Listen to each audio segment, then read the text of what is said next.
నా పేరు బాబీ. మాది కూచింపూడి, పెద్దయ్య మండలం, ఏలూరు, వెస్ట్ గోదావరి. నేను 2011-12 నేను టీసీ ట్రైనింగ్ అయ్యాను. దినకర్ అంకుల్ గారు నేను లెటర్స్ రాస్తుండేవాడిని. అంకుల్ గారే నాకు మరి తిరిగి నాకు మెయిల్ చేస్తుండేవాళ్ళు, లెటర్ రాస్తుండేవాళ్ళు. దినకర్ అంకుల్ ప్రేయర్ వల్ల నేను 2014 జాబ్ వచ్చింది నాకు గురుకుల పాఠశాలలో. 2023 వరకు నేను జాబ్ చేస్తున్నాను. ఈ జాబ్ చేస్తుండగా నాకు ఇంట్లో ఆ శాలరీ సరిపోవట్లేదు. నాకు సరిపోయిన టైంలో నాకు ఇంకా బిజినెస్, నెట్వర్క్ మార్కెటింగ్ అనేది నాకు ఒక రెండుదా నాకు ఆపర్చునిటీ వచ్చిన తర్వాత బాగుందనేసి నేను జాబ్ చేస్తూ బిజినెస్ చేస్తున్నాను. ఇందులో చేయడం నాకు చాలా ఇబ్బంది అయిపోతుంది అనేసి నేను ఒక జాబ్ని రిజైన్ చేసి నేను బయటకు వచ్చేసాను. జాబ్ రిజైన్ చేయడం వల్ల ఏంటంటే నా ఫ్యామిలీని పోషించుకోవడానికి నాకు ఇబ్బంది అవుతుంది. మనీ కొంచెం ఇబ్బంది అవడం వల్ల కొంచెం ట్రబుల్ అవుతాం ఉండగా నేను ఉండడానికి ఇబ్బంది అయిపోయి ఎంత దగ్గర అప్పులు చేయడం, పొలం కూడా అమ్మేసుకునే విధంగా నేను ఇబ్బంది పడిపోతున్నాను. అంటే బిజినెస్ అనేది బాగుంది, నాకు వచ్చి ఇన్కమ్ సోర్స్ నాకు లేదు. నా ఫ్యామిలీని పోషించుకోవాలి ఎలా అనేసి అదొక వేదన అయిపోయింది. నాకు ఇంకా తినడానికి, ఉండడానికి కూడా నాకు చాలా ఇబ్బంది అయిపోతుంది. ప్రార్థన చేసుకుందాం అనుకున్నా సరే నేను ప్రార్థన చేసుకోలేని పరిస్థితి ఉండిపోయాను. అలాగే ఏం చేయాలి పరిస్థితి అలాగా అందరూ ప్రతి ఒక్కరు కూడా నన్ను ఏళన చేస్తూ మొదలెట్టారు. ఎందుకని అసలు స్కూల్ మానేసాడు, ఏంటి పరిస్థితి అని ఏళన.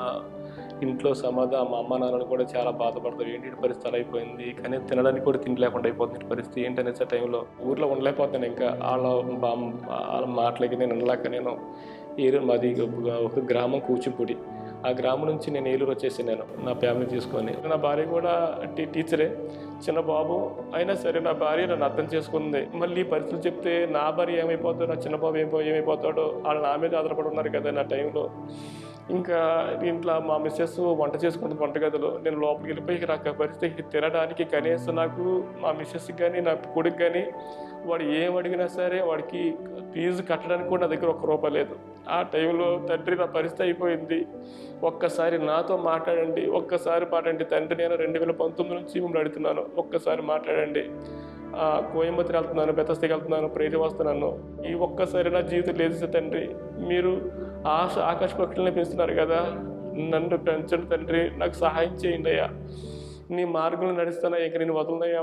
ఈసారి నాతో మాట్లాడే టైంలో అప్పుడు ఇంకా మంచి పడుకొని ఆ మొబైల్ తీసుకొని డాక్టర్ పాల్దన్ అంకుల్ గారు యూట్యూబ్లో వాక్యం ఆన్లైన్లో ప్రార్థన చేస్తున్నారు. Let all the sins and addictions leave in Jesus' name. పాపములు, వ్యసనములు యేసు నామములో విడిచిపెట్టి వెళ్ళిపోవును గాక. Let them be free. వారు విడుదల పొందాలి. Bobby, you are free in Jesus' name. యేసు నామములో మీరు విడుదల పొంది ఉన్నారు. God is blessing you. దేవుడు మిమ్మల్ని ఆశీర్వదిస్తున్నాడు. ఆ పరిస్థితి సేమ్ నా విధంగా అనిపిస్తుంది. నాతో మాట్లాడంటే అనిపిస్తుంది. వింటున్నాను, నాలో వాక్యం చెప్తూ ఉంటే నా కళ్ళంబటే వాటర్ కారిపోతూ ఉంది. ఎందుకు అర్థం కావట్లేదు, వాటర్ వచ్చేస్తుంది.